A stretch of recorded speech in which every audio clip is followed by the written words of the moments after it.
market sekarang ini kan kayaknya likuiditas balik ke tahun 2018 2019 ya. Kayak what's your view ya on kayak liquidity yang berkurang ini, apakah kira-kira akan balik atau sebenarnya likuiditas kita ya tinggal segini aja, we have to live with it gitu. Ya, ya ini mungkin sebagian juga karena kita dimanjakan oleh sebenarnya itu kan periode yang likuiditas luar biasa itu kan mungkin kira-kira 1-2 tahun lah ya. Ya. Itu kan 2021 ya, ya terutama 2021 lah kan. Itu yang likuiditasnya luar biasa ya. Tapi sebenarnya market in general dan ya itu ya mungkin nggak terlalu jauh dari ini sih. Walaupun ya memang sayangnya bahkan yang big caps pun kadang-kadang likuiditas itu udah agak menurun sih, menurut saya ya. Karena jadi makanya kadang-kadang kita kayak misalnya kan kita lihat likuiditas yang benar reliable tiap hari itu misalnya BRI, Mandiri, BCA gitu kan, Astra, Telkom. Tapi kadang-kadang BNI pun bisa kurang lebih nggak liquid gitu, jadi bisa naik turun 4%.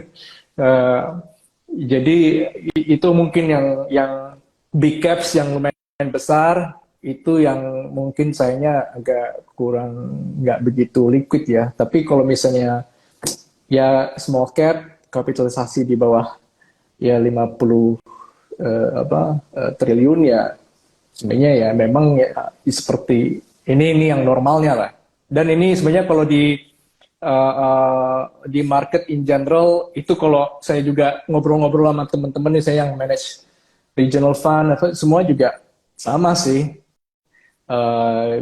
Situasinya ya mirip-mirip lah. Likuiditas di mana-mana itu udah agak turun. Jadi apalagi terutama kalau memang bandinginnya sama ya kita pas 2021, tapi kan market seperti itu tuh biasanya mungkin sekali 5 tahun, sekali 7 tahun ya, jarang-jarang gitu ya. Ya jadi tapi ini it's okay lah. Yang penting kan minimum marketnya udah cukup agak ada stabilitas, jadi udah bisa mulai stock picking ya. Itu yang paling penting adalah kalau kita lihat resultnya bagus, sahamnya gerak gitu. Iya, iya. Ya, itu kan kalau misalnya resultnya bagus, sahamnya malah turun, ya kita mau ngapain lagi nih? Iya, iya, iya. Agree. Sebenarnya kalau kita ngomongin result, banyak kan sebenarnya resultnya juga yang lumayan. Kita ngomongin dari small caps, big caps, banks resultnya pada bagus. Kayak Mandiri juga above. Kita ngomongin small cap, kayak Dharma itu resultnya juga bagus ya. Memang sahamnya udah terbang kemana-mana. Kalau mungkin kalau kita ngomongin terlalu banyak big caps di sini, mungkin teman-teman kayak big caps lagi kan, tahu lah bro, lu pernah di trim enggak? Teman-teman retail ini lebih demen saham-saham yang lumayan memacu adrenalin nih bro, ya kan? Dari tadi pas gua ngobrol sama teman-teman banyak yang ngomong, nitip dong sama Bro Sebas, saham apa nih yang menarik?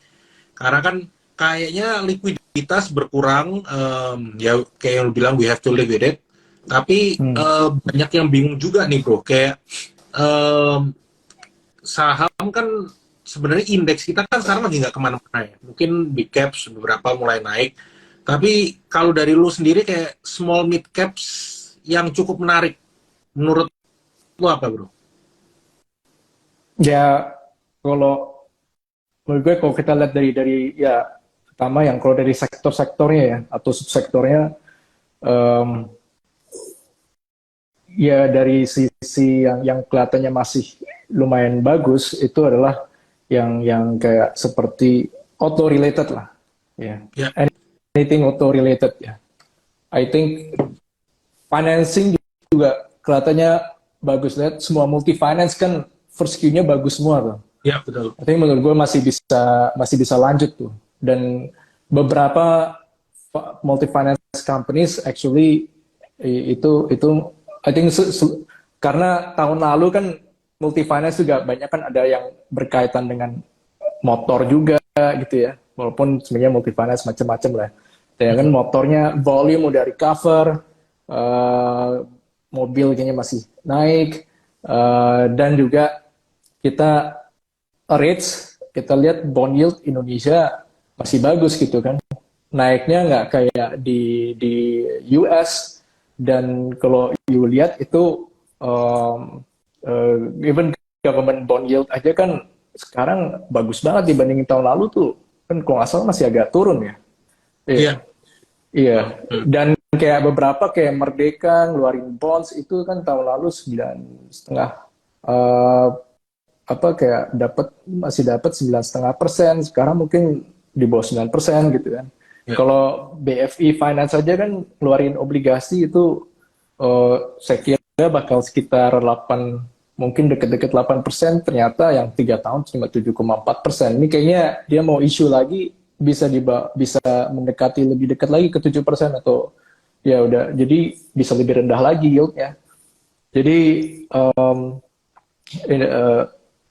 harusnya, jadi mereka tuh cost of fund-nya actually masih udah agak turun, dan demand-nya saya yakin sih naik sih. Tau nggak? Ini Yes, udah ada yes. actually dua temen gue nanyain, tahu nggak bisa dapat financing nggak gitu di mana gitu. Saya lagi nyari-nyari loan gitu. Jadi ada yang bisnisnya tuh udah mulai gerak kan. Ya. Tapi mereka sekarang butuh working capital loan gitu. Iya.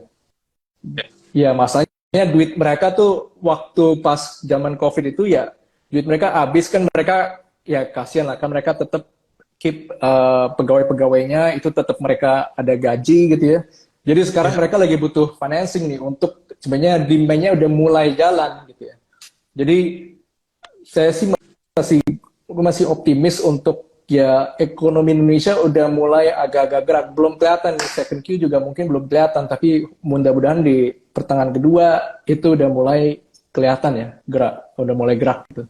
Ini kita ngomongin ekonomi yang di bawah ya, soalnya ya gue tahu nih, semua yang ikutan ini kan, wih, semua happy 2021, gitu, cuan gitu kan. Eh, First half 2022 juga masih, cuan. Tapi sebenarnya kalau lihat yang menengah bawah itu, ya, susah bos. Jadi Iya. Iya. sekarang kayaknya mereka baru mulai ada perbaikan gitu. Iya. Iya. Iya. Iya. Iya. Iya. Iya. Iya, iya. Mungkin oke, oke. Gue mau menyambung sedikit mengenai, gue jadi ingat karena kan tadi lu bahas mengenai bonds ya, bro.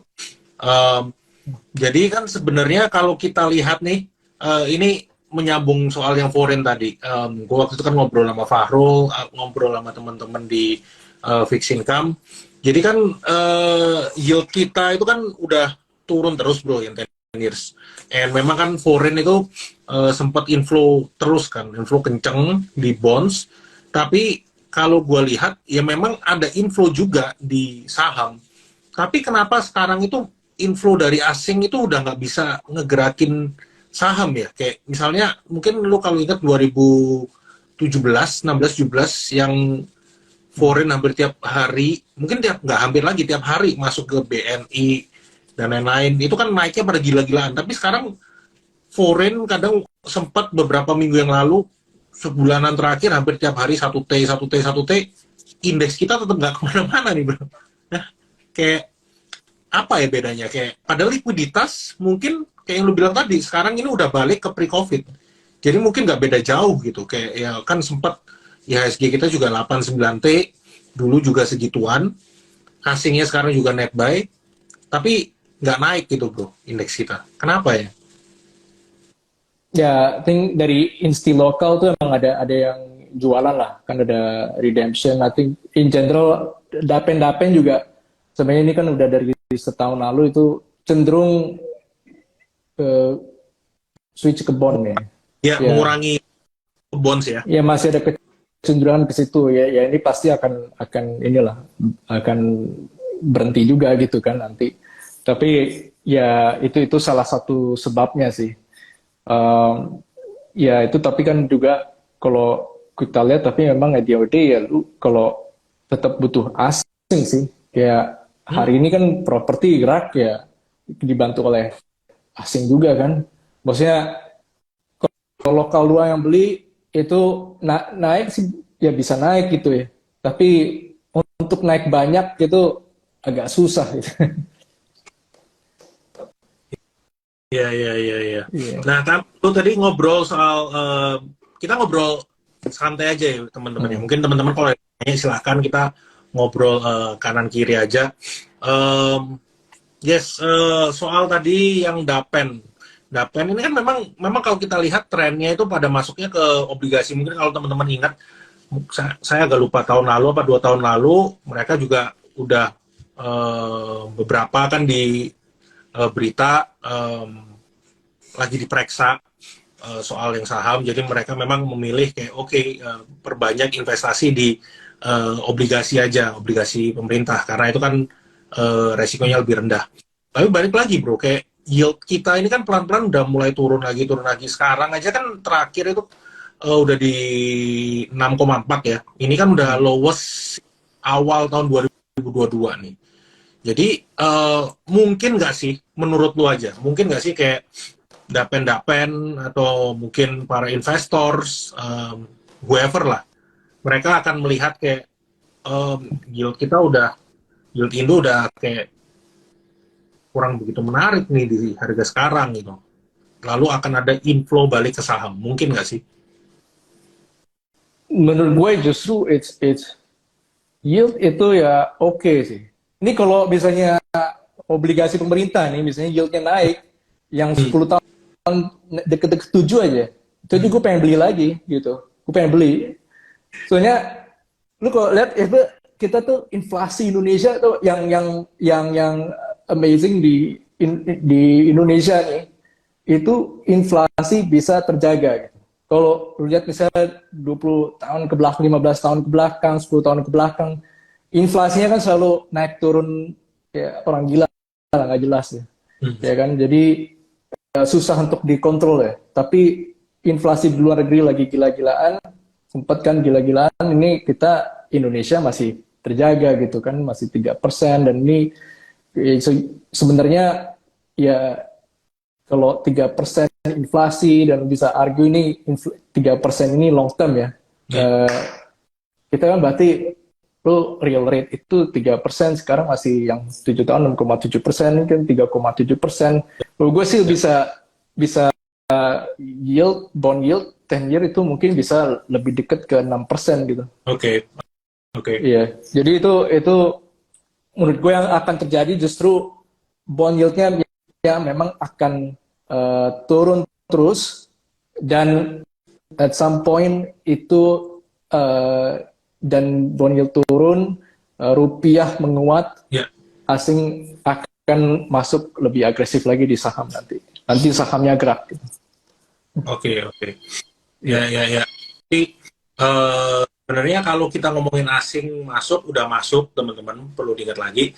Cuman ya memang di saham-saham blue chip, saham-saham big caps. Jadi mungkin kalau teman-teman yang kebiasaannya memang tradingnya di second liner, third liner, ya nggak berasa mungkin teman-teman. Kalau mungkin teman-teman yang biasa kayak, wah dapat small cap, wah gue dapat Dharma seminggu naik 30%, 40%, ya mungkin teman-teman coba main blue chips tapi ya nggak berasa. Tapi iris how iris, sekarang marketnya memang seperti itu. Jadi menurut gua kayak ya kita mesti lebih selektif ya teman-teman. Terus banyak yang nanya juga nih bro dari tadi, saham lucu-lucu. Wah ini kayaknya saham yang small mid cap nih bro. Kayak lu demen apa nih? Kan banyak nih saham-saham yang baru IPO hari ini. Ada RAM, saudaranya film kan. Terus banyak juga saham-saham. Gue sampai bingung sih bro sebenarnya, saham-saham yang banyak yang baru IPO ini kan banyak banget. Gue bingung sebenarnya mau ngikutin yang mana. Mungkin lu ada kayak beberapa saham small mid caps atau saham-saham baru IPO yang lu lagi perhatiin gitu bro mungkin? Ya yang sekarang ya yang baru IPO hari ini ya inilah RAM lah. Iya kan. Itu ya film, maksudnya yang gue ya namanya film kan kayak film-filman gitu, ya lu bisa make argument mau PI 50 kayak mau berapa kayak gitu kan, kayak bisa valuasi, bisa ini ya melayang-layang lah ya. jadi jadi Dan kalau dilihat kan ya, subscribe-nya apa cuma dapat berapa sih 1% ya kan di IPO, ya harusnya sini bisa naik banyak ya. Apalagi saham filmnya sendiri kan, yang saham MD Entertainment kan itu juga perform bagus banget kan. Ya, Kalau gue nggak hitung tuh, gue hitung kasar itu waktu itu yang saham film 10 kali lipatnya market cap-nya saham RAM. ya. Iya, jadi ya harusnya sih ini gue rasa naik dari harga IPO naik 4 kali lipat, bisa kali ya. Ya, ini kan Amin, maksudnya bro. ini kan masih saudara-saudara bos, satu keluarga gitu kan. Ya, Masa masa yang satu ketinggalan jauh sama yang satunya lagi nih. Ini apalagi yang saham saham RAM nih, ini omnya yang punya saham film kan. iya benar. Omnya nih. Masa omnya kalah kan malu men. Iya, iya, benar-benar. Nah, itu bro. Nah, itu dari tadi ini pembahasannya udah mulai memanas nih teman-teman ya. Kita bahas saham small mid cap nih sekarang. Jadi kadang tapi gitu bro, gue kadang kayak bingung. Kadang kayak awan waktu itu naik, ya dapatnya kan kita dapat kecil banget ya kalau ikut IPO. Tapi habis itu naik, oh, oke lah. Habis itu saham small mid cap apa lagi yang IPO ya mungkin sekarang masih ada di RAM tadi. Terus sebenarnya what do you think ya bro? Kayak kalau um, gue sebenarnya jujur ini gue jadi inget tech. Gue tadi mau nanya ke lu soal tech sector nih kan. Mungkin kita bahas Gotonya dulu deh bro. Ya mungkin Goto buka kita bahas semuanya lah. Semuanya ini kan aim for profitability, kayak EBITDA break even lah tahun ini bro. Sebenarnya kayak is it time kayak kita mulai lirik tech-tekan lagi. Tapi kan di satu sisi tech sektor ini juga lagi tech winter ya bro ya, kayak lagi banyak yang kena layoff karena liquidity udah nggak segampang yang pas kayak 2021. Jadi mereka cari duit lebih seret. Sebenarnya perlu dilirik nggak sih tech sektor itu sekarang? Sebenarnya kalau mau yang lebih aman ya tunggu sampai inflasi US turunnya udah turun lagi, lebih turun gitu ya. Ya, Jadi ini kan kalau nggak salah masih 5%-an atau berapa gitu ya. Lu ya. nunggu di bawah 4% gitu. Maksudnya jadi orang udah sekarang kan masih yang ini Fed rate apa mau oke, mungkin stop naik gitu ya. Tapi kapan turunnya gitu. Apa Hmm. apa 3 bulan lagi apa 6 bulan lagi gitu, atau setahun lagi gitu. Kalau 6 bulan lagi ya mungkin mikir-mikir gitu. Kalau setahun lagi ya jelas ntar aja deh. Jadi eh, ya itu sih tinggal. Jadi tech sektor sendiri mungkin secara menarik banget ya, sebenarnya ya kan udah turun banyak juga ya. Jadi dibilang jelek ya saya oke lah, maksudnya downside udah kecil sih. Tapi kapan naiknya itu masih susah jadi maksudnya kalau gue beli tech sekarang juga, kecuali lu misalnya mainin katalis kayak Goto kan mau misalnya mau masuk apa tuh MSCI atau gitu-gituan ya, lu rely ada katalis jangka pendek kayak gitu ya. Tapi selain itu menurut gua harus siap beli. Kalau pas beli tuh ya siap pegang ya 6 bulan gitu ya, bukan yang buat trading seminggu gitu. Ya, ya, ya. Ya, Menurut gue sih gitu, karena masih kapan Fed bakal nurunin rate-nya tuh dia belum jelas banget sih. ya, ya. Mungkin kalau Fed ya kita nanti nunggu ya kan, inflasi itu US tanggal 10 itu berarti hari hari Rabu malam itu kita bakal tahu Rabu apa Selasa ya, gue lupa deh. Itu bakal ada US inflation. Eh, ya balik lagi karena kan si Powell juga bilang fokusnya sekarang liatin data-data ekonomi dulu, baru mereka bisa kayak make a decision gitu. Sebenarnya kan balik lagi bro, kayak ini kadang market sebenarnya kan yang terlalu ngarep. market ini yang ngarep kayak wah ini kayaknya habis ini mulai pivot nih. Sebenarnya ya kayak Fed-nya juga belum bilang apa-apa gitu kan. Jadi menurut gua kayak ya kita mesti nggak put too much expectation sih in anything. Ya, Kayak menurut gue emang soalnya inflasi di US sekarang ini lebih sticky pasti karena ya ini kan yang labor driven inflation ya ya, itu gak masalah gaji itu. Masalahnya lowongan kerjanya itu kan kayak lu kerja-kerja di hotel, di tourismnya masih masih jalan tuh men. Travel ya, tuh lagi masih masih masih doing well lah maksudnya. ya, Manufacturing yang sebenarnya kan pabrik-pabrik yang like yang udah menurun lah tuh. demandnya.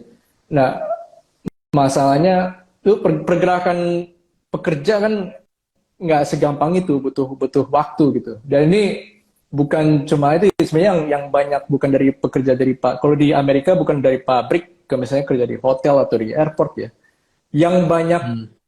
di layoff, yang banyak nggak ada kerjaan sekarang. Ini pegawainya Google, pegawainya apa bankernya yang tadinya kerja di Goldman Sachs, yang kerja di Merrill Lynch.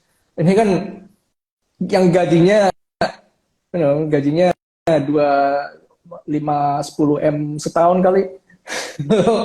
Tiba-tiba kerjaan yang ada tuh yang gajinya cuma berapa gitu kan, Iya, 14 juta setahun gitu kan. ditungguin. Tuh.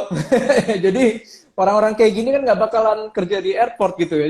Jadi masih ada mismatch gitu. Jadi makanya inflasinya tuh masih akan eh, masih inilah belum belum pasti Turun. eh, turun. Maksudnya akan ada mungkin ada bulan-bulannya tuh agak naik gitu ya.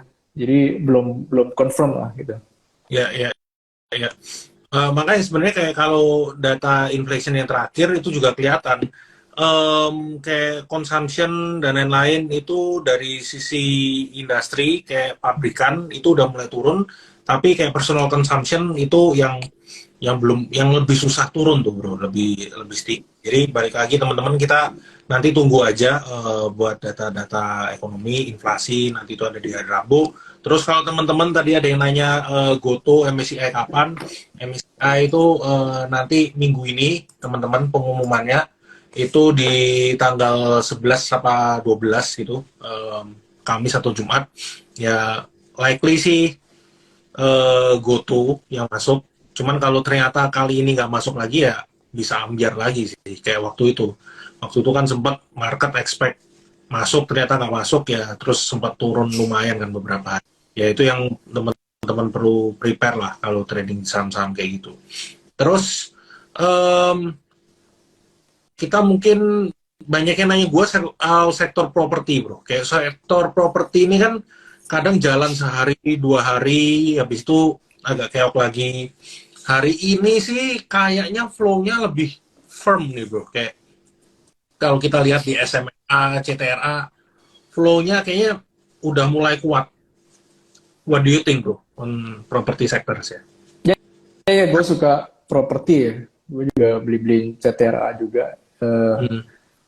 Ya ini kan ini sektor udah lama inilah agak-agak zombie kan. Nggak, Ya, sideways nggak jelas ya gitu ya. Dan ya, ya, uh, ini menurut gue sih yang punya harusnya nggak gitu banyak gitu ya ya, yang punya. Dan gue rasa trader-trader yang short term di sini yang nggak ada yang punya, nggak ada yang big position ya. Jadi bisa ntar kalau begitu ada beberapa yang long term beli gede aja itu naiknya bisa lumayan. Dan ini kayak sektor-sektor kayak gini yang lu ya nggak bisa tunggu gerak ya apa bisa ya gitu gerak-gerak loncat-loncat 10%, 15%. Lu kejar-kejar di atas nunggu break resistant tuh agak itu susah. Itu jadi ya emang harus harus beli di awal ya. Dan ya gue karena lu dari segi ini ya apa kalau dia dari top down-nya uh, ya kan bunga itu udah di seluruh dunia lah ya suku bunga udah naik ya. Masuk Indonesia ya. udah agak naik dikit lah. Ya. Deposito kan udah naik gitu. Ya. udah mulai naik kan. Deposito kan mungkin sampai akhir tahun lalu sebenarnya nggak gitu naik, sekarang udah mulai naik loh. Ya. Jadi eh, kalau di bank itu cost of fund-nya udah mulai naik gitu. Ya, jangan ekspektasi mungkin udah agak tinggi. Nah, di properti ini yang menurut gue ekspektasinya rendah atau mungkin orang nggak punya ekspektasi ya. Eh, nggak banyak yang punya juga kali. Selain itu, ini yang kalau suku bunga udah mulai rendah, udah mulai at least udah nggak naik lagi dan eh, bank juga udah mulai lebih agresif nanti mulai naikin mulai kasih loan ya. Em, ya ini harusnya sih udah mulai jalan sih. Kalau dari segi volume sebenarnya udah kelihatan ya properti marketing sales jualan udah mulai ada gitu ya. Ya. Udah mulai naik dan selain itu kan perusahaan saham properti juga mulai ada banyak yang punya mall kan. Ya. Kayak Ciputra kalau nggak salah 25%, Ya. Pakuwon lebih gede kalau nggak salah ya. Sumarekon 20 kali ya, 20%. Jadi antara 20 sampai kalau Pakuwon mungkin 40%-an kali. Itu kan pendapatannya dari mall. Ya, mallnya kan itu juga yang tadinya dia dikasih diskon-diskon, sekarang udah mulai charge full kan, Ya.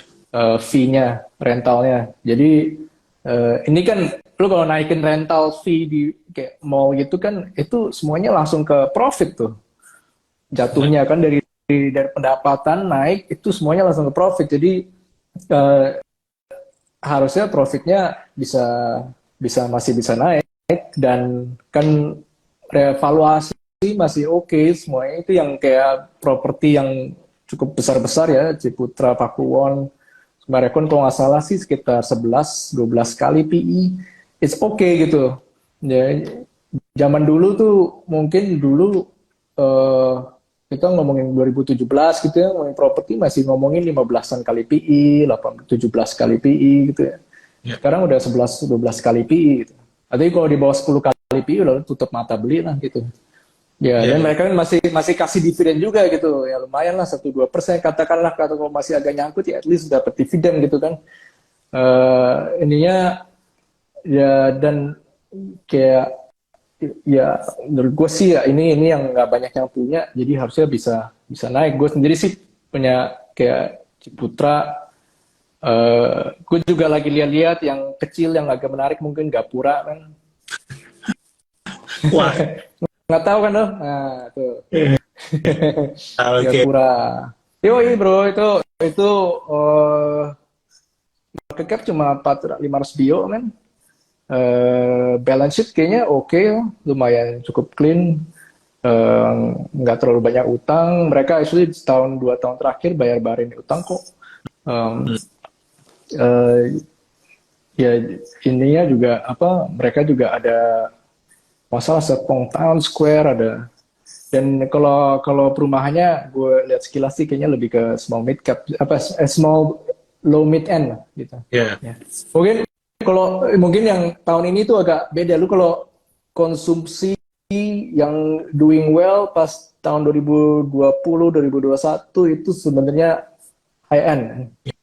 Itu high. Mungkin sekarang ke depan ini lu udah going into ini kan again yang ekonomi sebenarnya udah mulai yang low mid end ekonominya udah mulai agak-agak jalan plus ada nanti kan election ya second half sudah mungkin udah mulai kampanye itu udah mulai terasa duitnya beredar. Nah itu low mid end ya ke tahun ini. Anything low mid end, lo mau low mid end ya kan consumption low mid end udah gerakan Alfamart udah 40 kali PE deh. Sekarang low mid end property juga menurut gua akan gerak. Ya anything yang berhubungan dengan lower to middle income yang beli deh. Harusnya gue lumayan suka sih. Oke. Nah itu teman-teman yang pada nanyain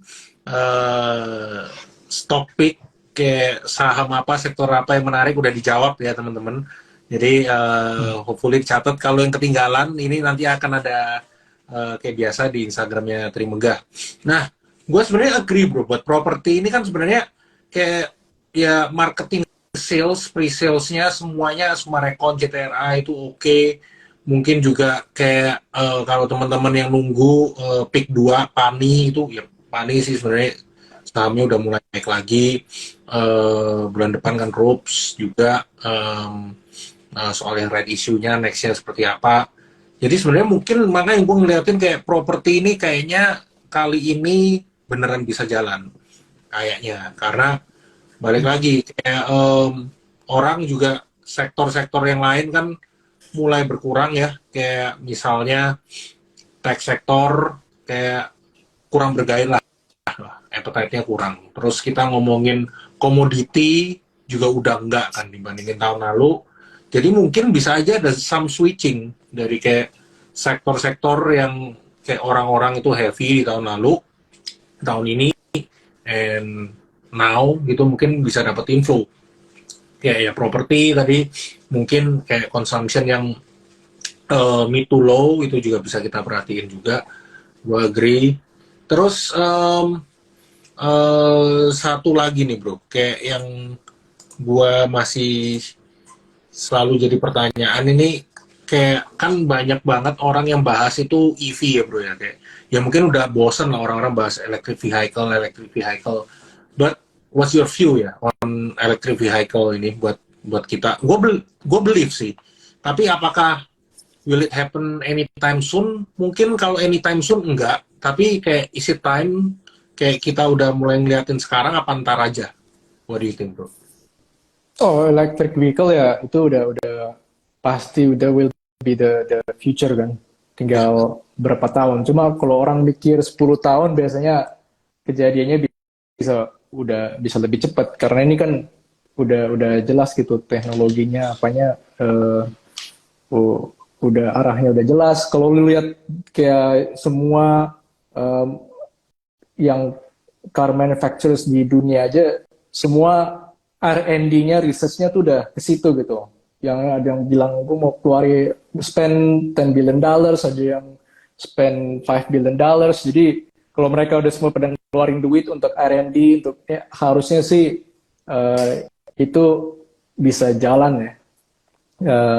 Bahkan tanpa disubsidi pemerintah atau apapun gitu ya, mungkin nantinya itu akan bisa jalan. Nah, tinggal lu mau di mananya aja gitu kan. Apa mau di komoditasnya atau mau di ya auto manufacturernya atau di mananya gitu. Kalau ya atau spare parts-nya kan. Kalau gue sendiri ngelihatnya auto manufacturernya susah ditebak. Siapa yang menang gitu. Siapa yang bakal gede ini. Nah, ini market share bisa berubah terus gitu kan. Jadi apakah itu brand A atau B atau C, Toyota, Hyundai atau mana lah, gue nggak tahu gitu. Susah ditebak nih untuk 5 tahun ke depan ya. Gitu ya. Jadi atau 10 tahun ke depan. Jadi ya gue lebih suka lewat spare parts-nya ya atau kalau misalnya di komoditasnya, ya itu menurut gue kalau komoditasnya harus mau untuk ya pegang jangka panjang gitu. Yeah. Karena beberapa kayak misalnya MBMA kan ya kalau dari PI-nya kan ya ini kan tinggi gitu ya. Jadi lu beli ini udah project-nya sama time udah price in gitu. Jadi lu harus berani pegang jangka panjang lah. Atau ini paling untuk technical 1-2 hari gitu ya, misalnya rebound gitu ya. Jadi kalau gue sih lebih suka di spare parts-nya anyway, PE masih di bawah 10 juga gitu. Yeah. Jadi sambil nungguin gue dapat ya anyway PE-nya di bawah 10 kan ya oke okay lah gitu kan, masih ada growth-nya juga masih bagus. Ya juga ya dari financing juga ya oke, financing itu bagus. Dan kalau financing sih growth-nya kayaknya dari tahun ini dari yang gadai BPKP ya. BPKP kayaknya masih growth tuh. Gadai BPKP. Jadi gadai yang anyway back to EV ya. Iya sih kalau gue sih suka gue kombinasi antara di spare parts sama di komoditas, which means ya nikel apalah gitu kan, entah apakah itu kan opsinya macam-macam tuh, ada BMA, ada Inco, ada atau ada Antam ya. Um, uh, atau gue di spare parts-nya, gue sendiri sih sukanya dari MA, tapi mungkin kan ada Astra Auto Parts juga. Nah, Ya, ya. ya itu. Jadi EV mungkin gue nggak, ya mungkin banyak lah yang udah bahas, sering banget bahas, orang teman juga sering dengar. Ya tapi kan at least kita sekarang juga mendengarkan gak cuma manufacturing-nya nih, kayak komoditasnya. Terus sebenarnya mau gua nanyain juga, kalau misalnya banyak nanti pabrik-pabrik yang mulai invest di sini dari manufacturing-nya or whatever, or ya semuanya lah, ekosistemnya lah, EV ekosistem, mereka kan pasti akan butuh tempat gitu. Kayak kan kita sempet bahas itu, gue lupa, kayak wasit mungkin dulu 1 atau 2 tahun lalu, kayak industrial estate, wah itu nanti kalau banyak perusahaan-perusahaan masuk kayak dengan FDA ini, wah yang akan diuntungkan. Em, Apakah sebenarnya, kan kita tadi juga bahas properti ya, kalau kita melihat soal industrial estate ini sebenarnya mulai menarik lagi nggak sih? Kan kayaknya kita lihat juga BES ini pelan-pelan, nggak pelan-pelan sih, udah mulai naik juga nih bro. Jadi kayak apakah mulai menarik sebenarnya industrial estate dan all this? Ya bisa juga sih lewat industrial estate, tapi eh, eh, ya ya itu sih gue, tapi terus terang gue juga nggak, misalnya antara lu beli yang ini ujungnya bakal lebih banyak di mana, ya gue juga belum riset lebih lanjut Yeah. ya, intinya apa ujung-ujungnya nanti apakah di Bekasi apa di mana, Surabaya atau di mana ya, kan soalnya pemerintah sendiri juga udah nyiapin ada buat industrial estate punya mereka sendiri juga kan. Walaupun itu belum tentu buat EV sih, tapi ya menurut gua ya ini yang uh, apa ujungnya nanti di Patimban, gua nggak tahu gitu. Yeah. Bakal gedenya tuh nanti di mana industrial estate-nya. Jadi uh, ya itu sih, gue sendiri sih nggak invest di situ. I don't know kalau buat ya mungkin kalau yang lain suka di industrial estate juga ya, ada I don't know. Oke. Nah terus ini tadi yang nanya MDKA sih, memang sempat ada isu gosip bahwa nanti kan mereka ada mundur ya ke delay in production of copper-nya, itu dengar-dengar gosip tapi teman-teman. Cuman sebenarnya ini kan juga masih rumor, terus mundurnya pun kan juga memang target mereka kan 2027 atau 2028, jadi kayak mundur-mundur sedikit juga nggak begitu pengaruh sebenarnya. Jadi memang ya kalau teman-teman dari sisi teknikal ya, gue ngeliat ya MDKA ini, kalau teman-teman mau masuk sekarang, volume itu masih lumayan deres teman-teman 2 hari terakhir ini.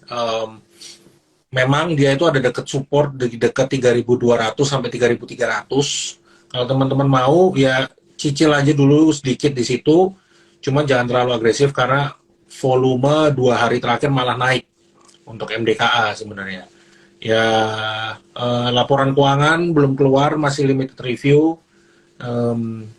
Kalau gua sih mungkin better cicil aja, titip sendal, tapi and then skip dulu lah, cari yang lain dulu sih. Kalau misalnya buat teman-teman yang trading, soalnya biasanya gitu bro, kayak carinya buat yang trading, wah ini yang berapa hari lagi bisa naik nih, yang seminggu naik, wah itu kan agak susah itu. Cuman kalau ya mungkin cari yang kayak gitu, ya mungkin bisa di properti ya. Kalau teman-teman cari yang trading buat trading pendek, itu kan mesti cari yang lagi rame, flow-nya lagi kemana. Flow-nya gue liatin tadi memang lagi ke properti, jadi bisa coba trading di situ tuh teman-teman. Satu lagi bro, atau lu jangan-jangan ini belum balik market gara-gara mau masuk politik nih, jangan-jangan. Iya nggak sih? Enggak ya? Ya, emang sih rambut putih, coba gimana ya? Ternyata. Siapa tahu bener, bro. Nah, ngomongin politik nih, bentar lagi kan ya beberapa kan udah announce nanti semester 2 juga udah semakin memanas. Sebenarnya apa sih sektor yang menarik, bro? Kayak menjelang tahun politik ini. Kalau buat menurut lu? Ya, yang saya lihat biasanya jelas ada terasa impact. Apalagi ini kan 3 calon ya.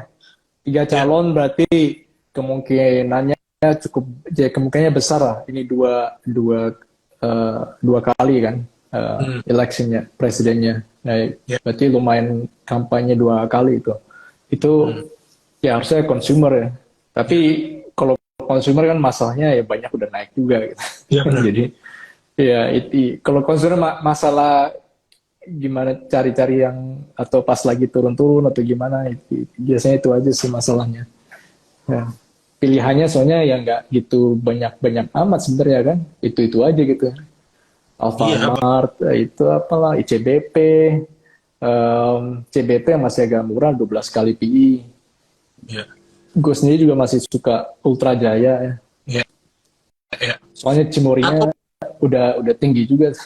ya, Timori juga nggak gitu liquid. Ya.